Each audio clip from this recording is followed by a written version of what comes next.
너무 부차적인 이유 때문에 그런 재무 설계를 하시려고 하시는 거면 본연의 일에 집중을 하는 게 조금 더 생산성은 높을 수 있겠다라는 생각을 좀 말씀을 드리고,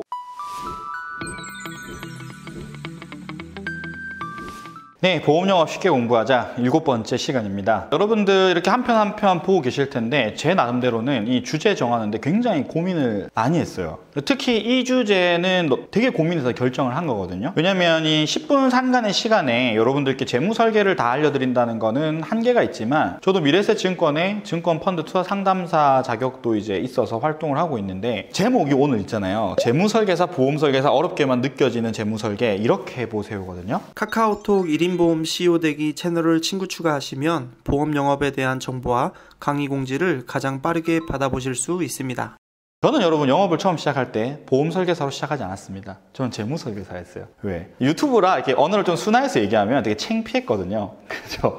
왜 그랬냐면 20대 때 시작을 했는데, 그때 당시만 해도 P생명, 그 다음에 M생명 이런 데서 4년제 이제 출신을 어떤 이런 그 기존의 보험과는 좀 탈피를 해서 어떤 전문 재정 어떤 담당자 약간 요렇게 이제 육성하는 그런 게 있어서, 친구들이 저한테 야, 민국이님 회사 그만두고 보험하게? 이렇게 물어보면 나 보험 아닌데? 재무 설계 하는데? 이렇게 얘기를 했었어요. 입사를 이제 보험사에 해가지고 일을 하다 보니까 분명히 난 재무 설계사로 했는데 보험을 팔게 되는 어떤 상황이었던 거죠. 그래서 그거의 어떤 가치관의 혼란을 잡는데 꽤 오랜 시간이 걸렸던 것 같아요. 자, 근데 이게 있잖아요, 여러분. 제가 아는 분 중에서는 CFP 자격도 있고요, 공인중개사 자격까지 있는 분도 계세요. 굉장히 열심히 일을 하셔서 공부도 하시고 그런 자격들을 다 취득을 하셨겠죠. 그분의 업무 영역은요, 고객이 예를 들어서 여기가 지금 강남인데 강남에 아파트를 사요. 그러면 고객이 가지고 있는 예산과 어느 정도의 대출이 나올지를 감안해서 집의 시세도 파악해가지고 어떤 전체적인 라이프 사이클을 다 그려요. 그죠? 그 이후에 소득이 변동될 거라든지 고정비가 들어올 거지 감안해가지고 굉장히 디테일하게 어떤 이런 설계를 하죠. 근데 물론 그렇게 할 수도 있겠죠, 공부를 해서. 근데 문제는 뭐냐면 그 정도 가기까지 잘 버티면 괜찮은데 대부분은 어떤 생산성에 영향을 받습니다. 생산성이라고 한다면 우리가 뭐죠? 보험 영업을 하는 어떤 보장성 보험을 판매하는 보험의 어떤 본연의 어떤 그런 컨셉을 하는데 생산성이 떨어져요. 그러니까 어떻게 돼요? 자꾸 재무 설계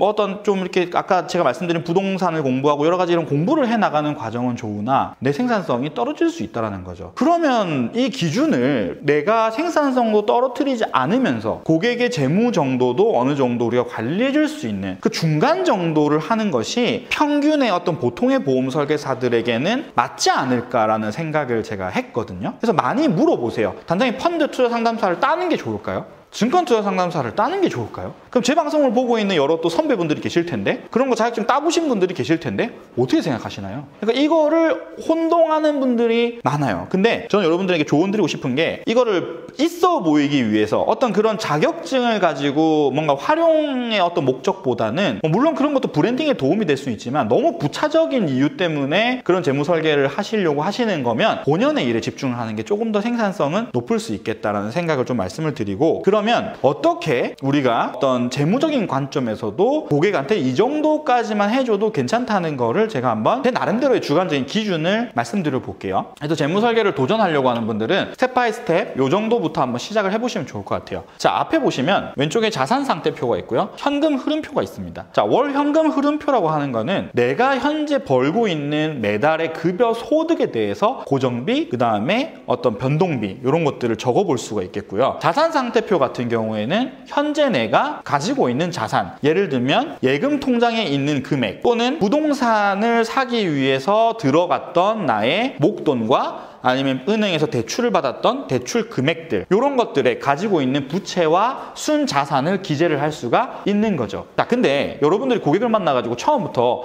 고객님 집 살 때 대출 얼마 받으셨어요? 이렇게 물어보면 고객이 답변을 해줄까요? 아니죠. 자, 근데 기본적인 목적을 알아야 되죠. 왜? 그럼 이런 것들을 적는 거는 과연 무엇을 하기 위해 적는 건가요? 왜? 보험은 고객이 갖고 있는 보험 증권에 대한 가입 보험료에 대해서만 이 사람이 50만 원을 내고 있었으면 4인 가족 대비 50만 원은 남편의 종신보험까지 하면 조금 더 내야 될 수도 있거든요. 왜? 보험료에서만 왔다 갔다밖에 할 수 없으니까 이 사람의 전체적인 재정을 알면 추가적인 저축을 제한하거나 라이프 사이클에 맞는 어떤 연금을 제한할 수도 있는 거죠. 그런 것들에 대한 팩트 파인딩을 받아서 더 다른 차원의 어떤 저축 목적의 어떤 이런 것들도 계약을 받기 위해서 재무 설계를 한다고 보시면 되거든요. 그리고 적정한 보험료를 산정해주기 위해서, 그럼 우리는 기본적인 고객의 월 어떤 현금 흐름과 기본적인 자산 정도만 파악을 하더라도 우리 수준에서는 어느 정도 적정한 컨설팅을 해줄 수가 있어요. 자, 그러면 월 현금 흐름을 보시게 되면 보장성 보험이 나와 있는데, 대부분 사람들의 고정비 나가는 거에 가장 우리 큰 비중을 차지하는 게 주택대출, 그 다음에 고정적인 보험료 지출, 그 다음에 차량이 있다면 차량 대출일 거예요. 나머지는 뭡니까? 아이들 학원비, 사교육비, 뭐 식비 이런 것들이 될 텐데, 우리가 줄여줄 수 있는 것들은 어떤 것들이죠? 보험료를 손댈 수가 있어요. 예를 들면 요즘 같은 시대에 고객님 외식비 지출이 너무 크시니까 이걸 좀 줄이셨으면 좋겠습니다 라고 얘기를 하면 고객 입장에서는 줄여야 되는 거를 본인이 아는데, 여러분도 한번 생각해 보세요. 그렇죠. 집 앞에 갈비집 가던 거를 애들이 좋아하는데 일주일에 한 번씩 갔는데 그거를 3주에 한 번만 가라고 재무설계사가 얘기했다, 그거 들을까요?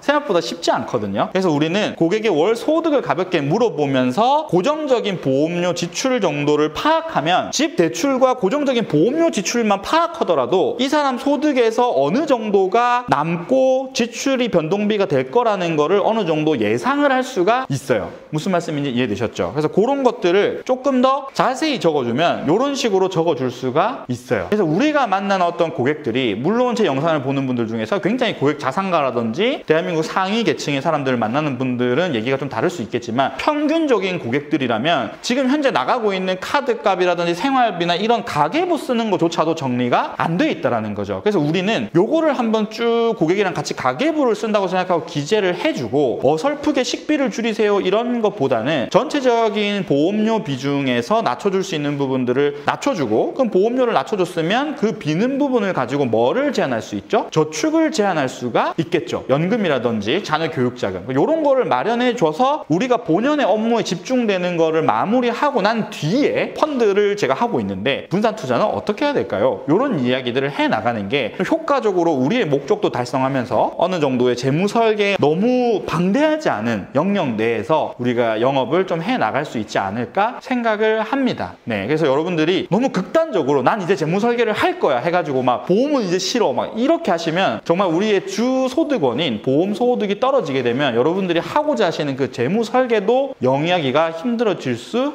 있을 수 있다. 그래서 저희 경험담에서 나온 얘기니까 이런 부분들을 참고하셔서 여러분들이 자신만의 기준을 가지고 재무 설계와 보험 영역의 선을 한번 만들어 보셨으면 좋겠습니다. 여기 나와 있는 이런 자료들도요, 우리 영상 하단에 오픈 카톡방 링크에 들어오시면 다 다운을 받을 수가 있겠습니다. 네, 그러면 8번째 시간에 또 뵙도록 하겠습니다.